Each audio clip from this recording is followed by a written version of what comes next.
उनका सकीना फैज़ान नबूवत से मिला उनका सकीना। रेडी আছো তোমরা? শুরু করেন নাই দিলে না রেডি দাঁড়াও।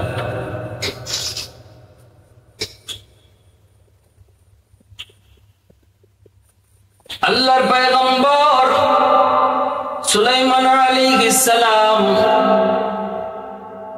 তিনটা পরিচয় আল্লাহর পয়গম্বর সুলাইমান নবী।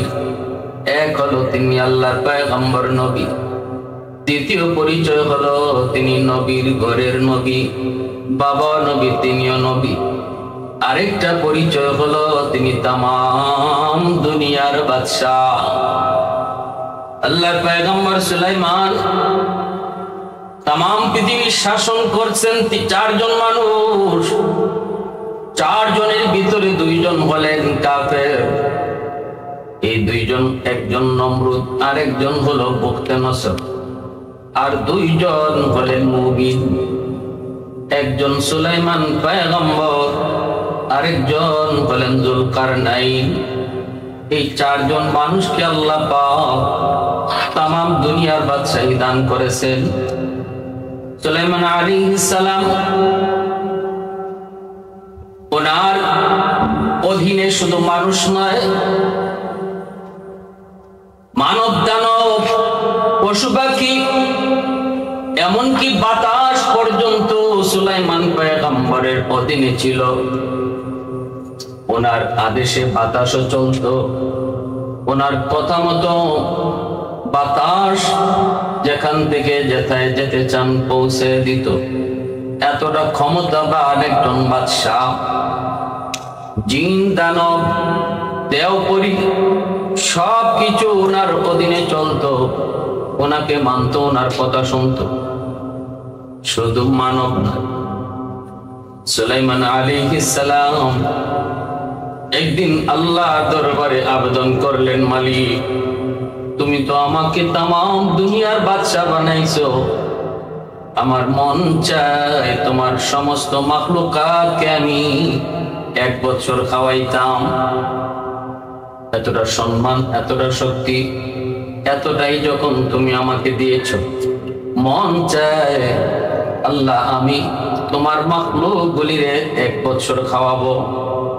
আল্লাহ বলতেছেন, সুলাইমান হয় না, সেটা হয় না, হয় না, হয় না, তোমার দ্বারা এটা সম্ভব না। এই কাম শুধু আমি আল্লাহ, কারণ আমি মালিকের নাম রাজ্জাক, আমি রিজিকের মালিক। আমার মাখলুকাতকে আমি আল্লাহ ঠিক মতো, সময় মতো, টাইম মতো, যার যেই পরিমাণ খানা দরকার সেই পরিমাণ খানাই তার খাওয়াই। এটা তোমার পক্ষে সম্ভব হবে না। কিন্তু আল্লাহর পয়গম্বর তিনি বলতেছেন, মালিক যদি 1 বছর না পারি অন্তত 6 মাস তো পারবো। আল্লাহ বলেন, না তুমি 6 মাসও পারবে না। নবী কয়, মালিক 1 মাস তো পারবো। আল্লাহ বলেন, না তুমি 1 মাসও পারবা না। মালিক 1 সপ্তাহ তো পারবো। আল্লাহ বলেন 1 সপ্তাহ পারবা না। ও মালিক তাহলে 1 দিন তো পারবো। আল্লাহ বলেন, না 1 দিনও পারবা না।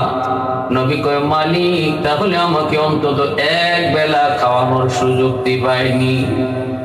আল্লাহ তোমার কাছে আবদার, ও মালিক আমার মন চায়, আমার মন চায় 1 বেলা অন্তত আমি তোমার মাখলুক গুলাকে খাওয়াইতে চাই, মেহমানদারি করাইতে চাই। আল্লাহ যত বলেন না, নবী কয়, না গো মালিক দাও, সুযোগ দাও, অনুমতি দাও, আমি না পারলে একটু ট্রাই করে দেখি, একটু চেষ্টা তো করতে পারি। আল্লাহ কয়, ঠিক আছে, চেষ্টা যদি করতে চাও তাহলে করো দেখি। নবী সাথে সাথে দেও দানবকে আদেশ করলেন, নদীর পাড়ে, সাগরের পাড়ে 40 কিলোমিটার এলাকা জুড়ে তোমরা বড় বড় ডেকচি দিয়ে রান্না পাকানো শুরু করো। দানবরা, জিনের ভিতরে যারা বড় বড় শক্তিশালী, তাদের দ্বারা নদীর কিনারায় 40 কিলোমিটার এলাকা জুড়ে বড় বড় ডেকচির ব্যবস্থা করা হলো। নবী বললেন, আর যাও জঙ্গলের ভিতর থেকে জঙ্গলি গরু, জঙ্গলি হাতি সব ধরে ধরে এনে জবাই করে ফ্রাই করো। খাসি, দুম্বা, যত প্রকারের জীব জানোয়ার আছে খাওয়ার হালাল বস্তু, নবী সবগুলাকে জবাই করে ফ্রাই করার জন্য আদেশ করলেন। নদী থেকে মাছ ওঠাও, মাছের ফ্রাইও করো। সর্বদিক দিয়া পশু পাখি এবং মাছ, সব শাক সবজি সহ সব ধরনের পোলাও, পুরুষ, কুরমা, যত প্রকারের খানা আছে সব কিছুর আয়োজন সমাপ্ত করে ডেগের পর ডেগ, ডেগের পর ডেগ, বড় বড় ডেকচি পাক করা হয়ে গেল। নবী বলতেছেন, জিন্নাতদেরকে বাতাস করো যেন খানা নষ্ট না হয়। মালিক, আমি কাকে আগে খাওয়াবো? আল্লাহ বলেন, তোমার যারা মন চায় মানুষ জাতিরে আগে খাওয়াবো, নাকি জিন জাতিরে আগে খাওয়াবো, নাকি জলজন্তুকে আগে খাওয়াবো, নাকি স্থল প্রাণীকে আগে খাওয়াবো? আল্লাহ বলেন, তোমার যেথায় মন চায়, যারে মন চায় তারে দিয়ে খানা শুরু করাও। নবী মনে মনে সিদ্ধান্ত নিলেন, জলজ প্রাণী দিয়ে খানা শুরু করি। এ নদীর প্রাণীরা, কে কোথায় আছো? আজ তোমাদের মেহমানদারি করাবো আমি সুলাইমান। আসো, আমার মেহমানদারি কবুল করো। আল্লাহ পাক জলের সমস্ত প্রাণীকে আদেশ করলেন, আজ আমি আল্লাহ এক বেলা তোমাদের রিজিক দেব না, তোমরা যাও, সুলাইমান তোমাদেরকে এক বেলা খানা খাওয়াবে। নবী লাইন ধরতে বললেন, সবাই যার যার মতো লাইনে দাঁড়াও। তাড়াহুড়া নয়, উশৃঙ্খলা তো নয়, একজন একজন করে খানা খাও। পর্যাপ্ত খানার ব্যবস্থা আছে, কোনো অসুবিধা হবে না। লাইনে দাঁড়ানো সবাই। সাগর থেকে বিশাল বড় একটা তিমি মাছ পিছন থেকে আওয়াজ দেয়া করে, নবী গো, আমি লাইন টাইম বুঝি না, ওগো নবী আমাকে আপনি তাড়াতাড়ি খানা দেন, আমার বড় প্রচন্ড ক্ষুধা, দেরি করলে আমি মরেও যেতে পারি, আমি লাইন বুঝি না, আমাকে বেলাইনে খানা দিতে হবে। নবী বলতেছেন, এটা কেমন কথা? এটা তো আমি একজন নবী, একজন পয়গম্বর, শৃঙ্খলা বজায় রাখতে হবে, ইনসাফ রাখতে হবে। তোমার আগে যারা লাইনে দাঁড়াইছে, ইনসাফের বিচার হলো তারা আগে খানা খাবে, এরপরে তুমি খানা খাবে। কিন্তু তিমি মাছটা আওয়াজ দিয়ে কই, নবী গো, একটু খেয়াল করেন, আমার দিকে তাকান। আপনি আছেন আপনার ইনসাফে, আর আমি আছি আমার জীবন লইয়া। একটু দেরি যদি হয়, আর যদি না খেয়ে আমি মারা যাই, আল্লাহর দরবারে আপনার বিরুদ্ধে নালিশ দিব। এই কথা বলতেই সুলাইমান পয়গম্বর ভয় পেয়ে গেলেন, দুর্বল হয়ে পড়লেন। সত্যি তো যদি না খেয়ে মারা যায়, তাহলে তো আমি আল্লাহর আদালতে জবাব দেওয়া লাগতে পারে। এবার নবী বললেন, ঠিক আছে, ওই মাস্টারে আগে পাঠাও, আর তোমরা লাইনে থাকো। তিনি মাস্টারে বেলাইনে বাইপাস তারে আগে পাঠায় দাও। তিমি মাস্টার বাইপাস খাবারের কাছে আসলো। সুলাইমান নবী বলতেছেন, বলো তুমি কেমনে খাবা? খানা শুরু করো, স্টার্ট করো। মাস্টার কই, নবী গো, আমি শুরু করবো না, আমি হা করে থাকবো, আর আপনি খানা দিতে থাকেন। যখন আমার পেট ভরবে, আমি নিজেই বলবো আমার ক্ষুধা নিবারণ শেষ, আমার পেট ভরে গেছে, আর লাগবে না। এমনি সুলাইমান নবী দানবদেরকে বলতেছেন, তোমরা ওর মুখে একটা আস্তা গরু ঢুকায় দাও, ফ্রাই করা গরু ওর মুখে ঢুকায় দাও। তিমি মাস্টার মুখে ফ্রাই করা গরু ঢুকায় দেওয়া হয়, আস্তা একটা জঙ্গলি গরু ঢুকায় দেওয়া হয়। নবী মনে মনে ভাবছেন, হয়তো এই গরুটা একটা খাইলে তার পেট ভরে যাবে। কিন্তু মাস্টার হাত আর মুখ থামে না, হাত করছে আর মুখ বন্ধ করে না। নবী দানবদেরকে বলে, আরেকটা গরু ঢুকায় দাও। ভাবছেন দ্বিতীয় একটা দিলে পরে হয়তো আর চাইবে না, কিন্তু না না না, মুখ তো বন্ধ করে না। নবী আবার কয়, ঠিক আছে, ওর মুখে আরেকটা গরু ঢুকায় দাও। এইভাবে যখন দিতে থাকে, নবী কয়, হাতি ঢুকাও। এইভাবে নবী কয়, বড় বড় মাছ ঢুকাও। যত তার মুখে ঢুকানো হইতেছে, যত বড় বড় প্রাণী, যত বড় বড় গুনাহ করা খাবার তার মুখে ঢুকানো হয়, একবারের জন্য মুখটা এরকম আটায় না, মুখ বন্ধ করে না, হা যে করে আসে, যেন তার খাবার আরো লাগবে। নবী কয়, কি ব্যাপার, তোমার কি পেট ভরে নাই? তিমি মাস্টার জবান তো আল্লাহ খুলে দিয়েছে, তিমি মাছটাই কই নবী গো এখনো আমার পেটের এক কোণাও খবর হয় নাই। কি দিছেন আপনি? আসলে দিছেন না দেন নাই আমি তো বুঝতেছি না। নবী গো আমি তো পেটের ক্ষুধায় মরে যেতেছি, আরো দেন আরো দেন। মুহূর্তের ভিতরে সুলাইমান পয়গম্বর দানবদেরকে কয় একে একে একে একে একে একে পুরা ডেগের সব খাওন তার মুখে ঢেলে দেওয়া হচ্ছে।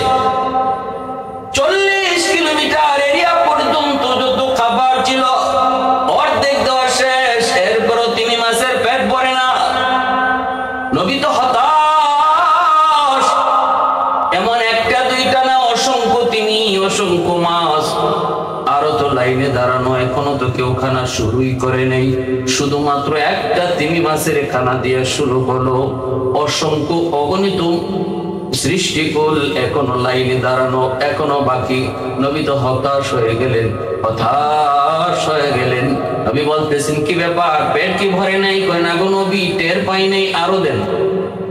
আল্লাহর পয়গম্বর এবার দানবদেরকে বলে যা আছে সব দাও, অন্তত ওর অন্তত পেট ভরাও, ওর অন্তত পেট ভরাও, অন্তত ওর পেট ভরাও। 40 কিলোমিটার এরিয়া জুড়ে যত খাবার ছিল সব খাবার তিমি মাছের মুখে ঢুকায় দেওয়ার পরও এই মাছ এখনো হা করে আছে, এখনো মুখ বন্ধ করে না।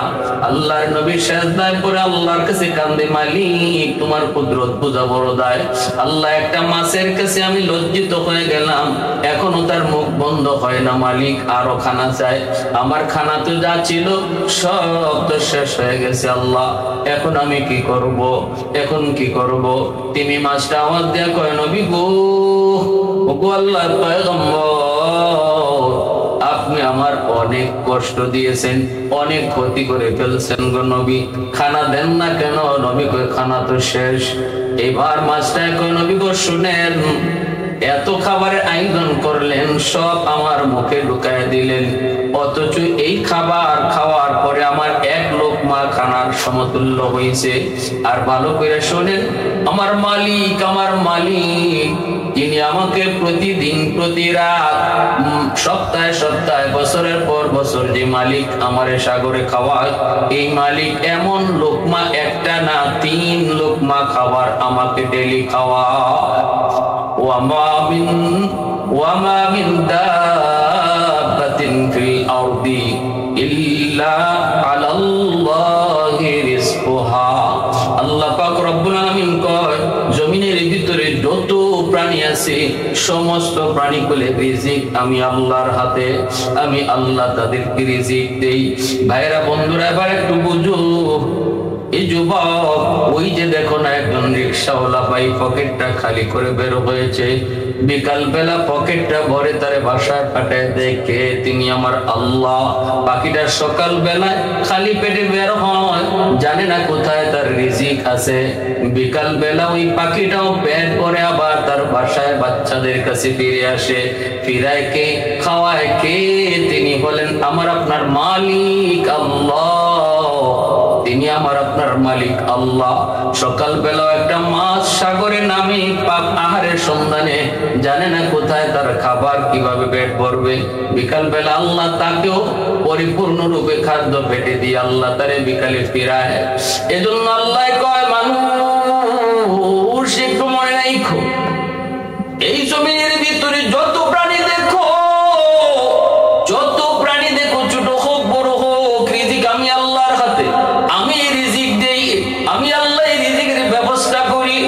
এজন্য ভাই আল্লাহর এত বড় পয়গম্বর সুলাইমান চেয়েছিলেন মালিকের কাছে এক বেলা তিনি আল্লাহর সমস্ত মাখলুককে খাওয়াবেন। আল্লাহ দেখায় দিছে সুলাইমান, একটা মাছ রে তুমি 3 লোকমা খানা দিতে পারলা না, 1 লোকমা খানাতে তোমার সব আয়োজন শেষ হয়ে গেল। অথচ আমি আল্লাহ ওই মাছটারে এমন 3 লোকমা খাবার প্রতিদিন খাওয়াই। সুবহানাল্লাহি ওয়া বিহামদিহি সুবহানাল্লাহিল আযীম। আলহামদুলিমান কদ্দারা খাইরাম ওয়া খাবালা, আলহামদুলিমান কদ্দারা খাইরাম ওয়া খাবালা, ওয়া শুকরু লিমান সাওয়ারা হুসনাম ওয়া জামালা।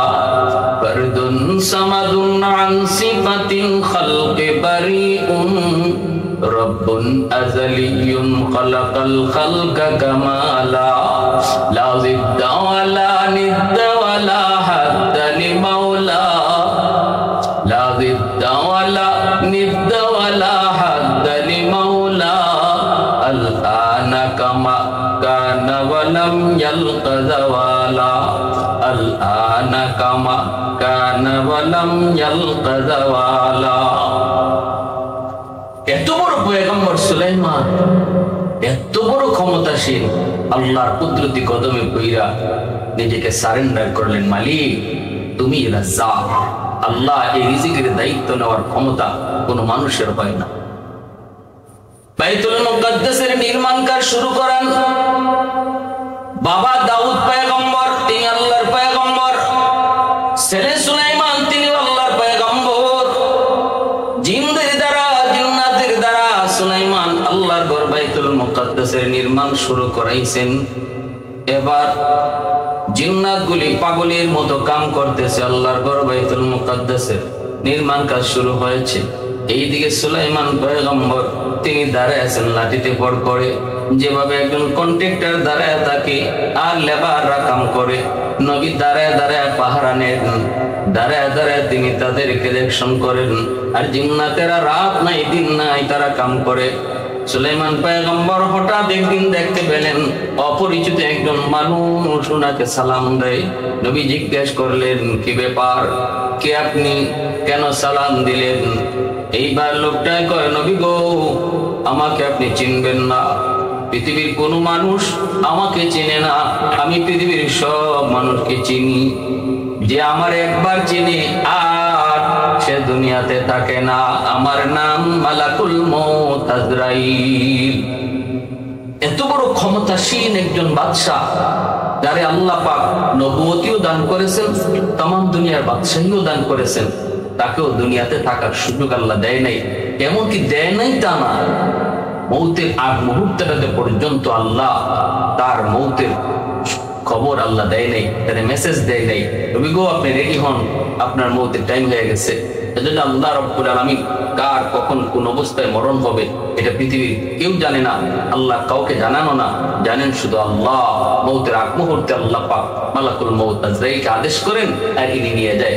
আজরাইল আলাইহিস সালাম সুলাইমান আলাইহিস সালামকে বলতেছে, নবী গো আপনি আমারে চিনবেন না, আমার নাম আজরাইল।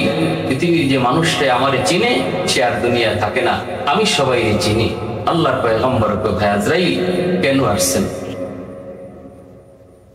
মালাকুল মউত আজরাইল কয়, নবী গো আমার কাম একটা, ওই আমার ডিউটি একটাই, আমি কারোর সাথে গল্প করার জন্য আসি না, আমি কারো বাড়িতে মেহমানদারির জন্য আসি না, আমার ডিউটি একটাই, জান কবর। আপনার টাইম শেষ, আপনি রেডি হয়ে যান, সময় শেষ। আল্লাহর পয়গম্বর সুলাইমান অবাক হয়ে গেলেন, ভয় পাইলেন। বিষয়টা এমন না দুনিয়া থেকে যেতে চান না এমনও না, মউতকে ডরান তাও না। অবাক হলেন শুধু এজন্য, আল্লাহর ঘর বাইতুল মুকাদ্দাসের নির্মাণ কাজ চলছে, 3 ভাগের 2 ভাগ কাজ শেষ হয়েছে, 1 ভাগ কাজ এখনো বাকি আছে। আর এই কাজটা করাইতেছেন যিনি জিন্নাতের দ্বারা। জিন্নাত কত বড় বিয়ারা জাতি আমরা ভালো করে জানি। জিন্নাতকে ভয় দেখায় কাম করাইতে হয়, স্বইচ্ছায় ওরা মানুষের আদেশ মানে না, ভয় পায় যারে তার কথা মানে, তার কামটাই জিন্নাতেরা করে। নবী চিন্তায় পড়ে গেলেন, এই মুহূর্তে যদি আমার ইন্তেকালের খবর ওই জিন্নাতেরা পায় তাহলে আর আল্লাহর ঘরের কাম, বাকি কামটা সমাপ্ত হবে না, আল্লাহর ঘরের কাম অসমাপ্ত থেকে যাবে। এজন্য নবী চিন্তায় পড়িয়া মালাকুল মউত আজরাইলকে বলতেছেন, ভাই আজরাইল একটা কথা রাখবানি, আমি আমার মাশউকের সাথে মাহবুবের সাথে দেখা করতে পাগল, আমি তো আল্লাহর সাথে দেখা করার জন্য রাজি, কিন্তু একটু সময় আমি চাই আমার জন্য না, আল্লাহর ঘর মসজিদে আকসার জন্য। ওই যে দেখো জিন্নাতগুলা কাম করতেছে, এই অবস্থায় যদি আমার মৃত্যু হয়, এই অবস্থায় যদি আমার ইন্তেকাল হয়, তাহলে কাম বন্ধ করে দিবে। একটু সময় যদি দাও, কাজটা হয়ে যাক, তারপরে আমি প্রস্তুত। আমি এখনো প্রস্তুত, তবে আল্লাহর ঘরের খাতিরে একটু সময় চাইতেছি, দিবানি। মালাকুল মউত আজরাইল কো নবী গো এমন একটা কথা বললেন, যেই কথা অধিকার আমার আমি আজরাইলের নাই। আল্লাহ আমাকে এমন পারমিশন দেয় নাই, কেউ যদি সময় চায় তার জন্য আমি সময় দিই, এই পারমিশন আল্লাহ আমাকে দেয় নাই। ওগো নবীজি, যদি আপনাকে কিছু সময় নিতেই হয়, তাহলে মালিকের দরবারে দরখাস্ত করেন। সাথে সাথে আল্লাহর পয়গম্বর আল্লাহর কাছে দরখাস্ত করেন, মালিক একটু সময় চাই, নিজের জন্য নয়, ফ্যামিলির জন্য নয়, বউ বাচ্চার জন্য নয়, আমার ক্ষমতার জন্য নয়, আল্লাহ সময় চাই শুধু তোমার ঘরটা যেন সমাপ্ত হয়। আল্লাহ একটু সময় দিবানি। রব্বুল আলামিন জবাব দেয়, সুলাইমান, এটা আমি আল্লাহর নিজাম না, আমি আল্লাহর আদত হচ্ছে যার যখন সময় হয়ে যাবে আর তাকে সময় দেওয়া হবে না। এবার তার বয়স যৌবন চলে, এবার তার বয়স নাকি বৃদ্ধকাল চলে। সে কি ঘরে আছে নাকি দোকানে আছে, সে কি বাড়িতে আছে নাকি গাড়িতে আছে, আমি আল্লাহ এগুলা দেখি না। টাইম যখন হয়ে যায় আর সময় দেওয়া হয় না। অতএব দেরি করার সময় নাই, রেডি হয়ে যাও, রেডি হয়ে যাও, মৌতের জন্য প্রস্তুত হয়ে যাও। আল্লাহর নবী কো, মালিক, তাহলে তোমার ঘরের বাকি কামটা কেমনে হবে আল্লাহ একটু জানতে মন চায়। আল্লাহ কো, এটা আমি আল্লাহ বুঝবো, আমার ঘরের কাম কেমনে সমাপ্ত হবে আমি আল্লাহ বুঝবো।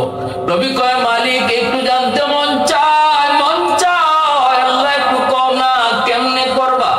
মালিক কয়, তাহলে শুনো, যেই লাঠিতে ভর দিয়া তুমি দাঁড়ায় আছো, ওই লাঠিতেই তুমি দাঁড়ায় থাকবা। জানো তোমার কবজ হয়ে যাবে, কিন্তু আমি আল্লাহ তোমার লাশটাকে মাটিতে ফালাবো না, লাশটা পচাবো না, গলাবো না। চোখটা তোমার তাকানোই থাকবে, চোখটাও মুছবে না। ওই অবস্থায় জিন্নাতেরা দূর থেকে তাকায় দেখবে তুমি তাকায় আছো। জীবিত মানুষ যেভাবে দাঁড়ায় থাকে এইভাবেই তুমি দাঁড়ায় আছো, এইভাবেই তাদেরকে দেখতেছো, এইভাবেই তুমি কন্ট্যাক্টারি করতেছো। ওরা বুঝবে তুমি জীবিত, মূলত তুমি জীবিত নও, মূলত তোমার রূহ কবজ হয়ে গেছে। যতক্ষণ পর্যন্ত না আমি আমার ঘর মসজিদে আকসা বাইতুল মুকাদ্দাসের কাজ সমাপ্ত না হবে, ততক্ষণ পর্যন্ত তোমার লাশটাও মাটিতে পড়বে না, জিন্নাতরাও বুঝবে না। এবার সুলাইমান নবী কো, মালিক, এমনই যদি হয় তাহলে আমি দেরি করতে রাজি না, আমিও প্রস্তুত, আল্লাহ আমাকে তুমি নিয়ে যাও। সাথে সাথে আল্লাহর পয়গম্বর অর্ধ পৃথিবীর বাদশাহ খালি হাতে আল্লাহর ডাকে তিনি চলে গেলেন। জান কবজ হয়ে গেল। ভাইরা বন্ধুরা, দুনিয়ার বাদশা হয়েও হাতে কিছু নেওয়া যায় না, হাতে কিছু নেওয়া যায় না। দুনিয়ার বাদশা হইও খালি হাতেই কবরে যেতে হয়। কবরে যাওয়ার সময় কোনো সামান সাথে নেওয়া যায় না। এজন্য ইব্রাহিম বিন আদহাম না, দুনিয়ার বাদশা যুলকারনাইন, তামাম দুনিয়ার বাদশা যুলকারনাইন মৃত্যুর আগে বলেছিলেন, আমার ইন্তেকালের পর তোমরা কাফনের ভিতর থেকে আমার দুটা হাত বের করে রেখো। আমি দুনিয়ার মানুষকে মেসেজ দিতে চাই, মানুষেরা শুনো, দুনিয়ার বাদশা ছিলাম আমি যুলকারনাইন, কিন্তু কবরের যাত্রী হয়েছি খালি হাতে, শূন্য হাতে। হাত কিন্তু আমার খালি হাতে কিছুই নাই। অতএব দুনিয়াতে যে যা করো একটু খেয়াল কইরো, কবরের পথের পথিক তুমি খালি হাতে, কিছুই তোমার সাথে যাবে না। অন্যায় ভাবে কারো জমি দখল কইরো না, আর একজনের হক মাইরে খাওয়ার চেষ্টা করো না, বোনের জমি দখলে আইনো না, ছোট ভাইয়ের জমি দখল করার চেষ্টা করো না, প্রতিবেশীর সিম টেইলো না। এই 4 আঙ্গুল 10 আঙ্গুল জায়গার ভিতরে 100টা জায়গাও তোমার সাথে কবরে যাবে না। একটু চিন্তা করো, একটু চিন্তা করো, একটু মন দিয়ে ভাবো। এই মুহূর্তে তোমার আমার খুব কাছের যুবক, কে কোথায় কোন অবস্থায় মৌতের ডাক আসবে কেউ জানে না। পত্রিকার পাতা উল্টাইলে দেখি অ্যাক্সিডেন্টে যুবকের মৃত্যু,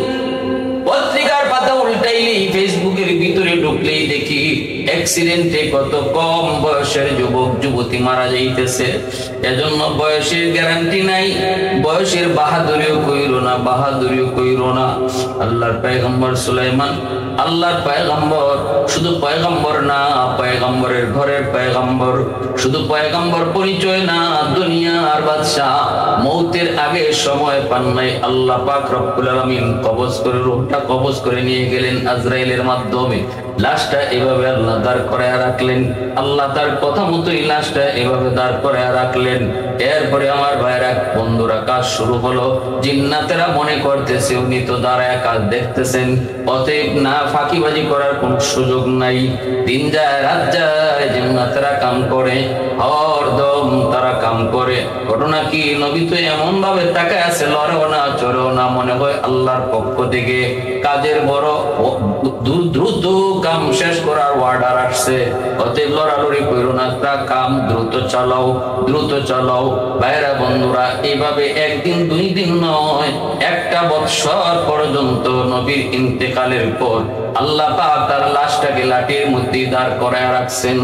যখন আল্লাহর ঘর মসজিদে আকসার কাজ সমাপ্ত হয়, যেই টাইমটাতে কাজ সমাপ্ত হলো, ওই টাইমটাতেই লাশটা লাঠি থেকে ভর দেওয়া অবস্থা থেকে মাটিতে ঢলে পড়লো।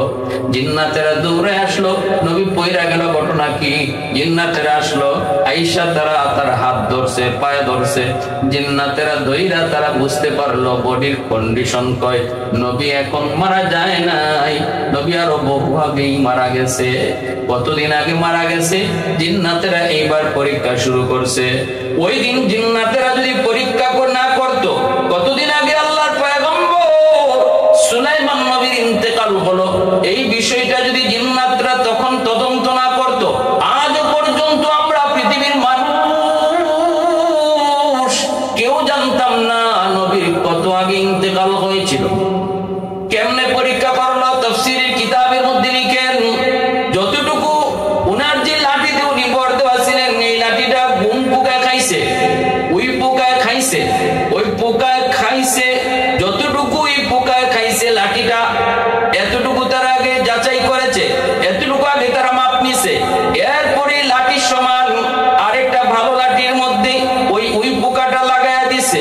ওই পোকাটা একদিনে যেই পরিমাণ এই লাঠিটা খাইতে পারছে, এই একদিনের খানাকে হিসাব কইরা যতটুকু নবীর লাঠিটা খাইছে, এই হিসাবটা তারা বের কইরা জানাইছে আজ থেকে 1 বছর আগে নবীর ইন্তেকাল হয়েছে। সুবহানাল্লাহি ওয়া বিহামদিহি, সুবহানাল্লাহিল আযীম। আল্লাহ পাক রব্বুল আলামিন, আল্লাহ পাক রব্বুল আলামিন তার ঘরের কামও সমাপ্ত করলেন। এইদিকে নবী ইন্তেকাল তার টাইম মতো হয়ে গেল। এজন্য ভাইরা, যে যত ক্ষমতার মালিক হও না কেন, মরণ হইল না। মরণ কিন্তু পিছনে পিছনে ঘুরে। তামাম দুনিয়ার বাদশা হওয়ার পরেও, এমনকি শুধু বাদশা না, আল্লাহর পয়গম্বর হওয়ার পরও একটু সময় আল্লাহর কাছ থেকে চায় নিতে পারে না। এই যুবক, অতএব কিসের বাহাদুরি করো, কিসের বাহাদুরি করো? আল্লাহ পাক রব্বুল আলামিনের আদেশ যখন আসবে, যে টাইমে আসবে, যেখানে থাকি না কেন, যে অবস্থায় থাকি না কেন, সাথে সাথে মৌতের জন্য প্রস্তুত থাকতে হবে। রাসূলকে আকসিরু যিকরা হাদিমিল লাযযাতিল মাউত, যে যত বেশি মৌতের কথা ইয়াদ করব, আল্লাহ যে যত বেশি মৌতের কথা ইয়াদ করব, রাসূল কয় বেশি বেশি মৌতের কথা ইয়াদ করো। তা যেই মৌত চিরদিনের জন্য তোমার সকল আশা ভরসাকে ধ্বংস করে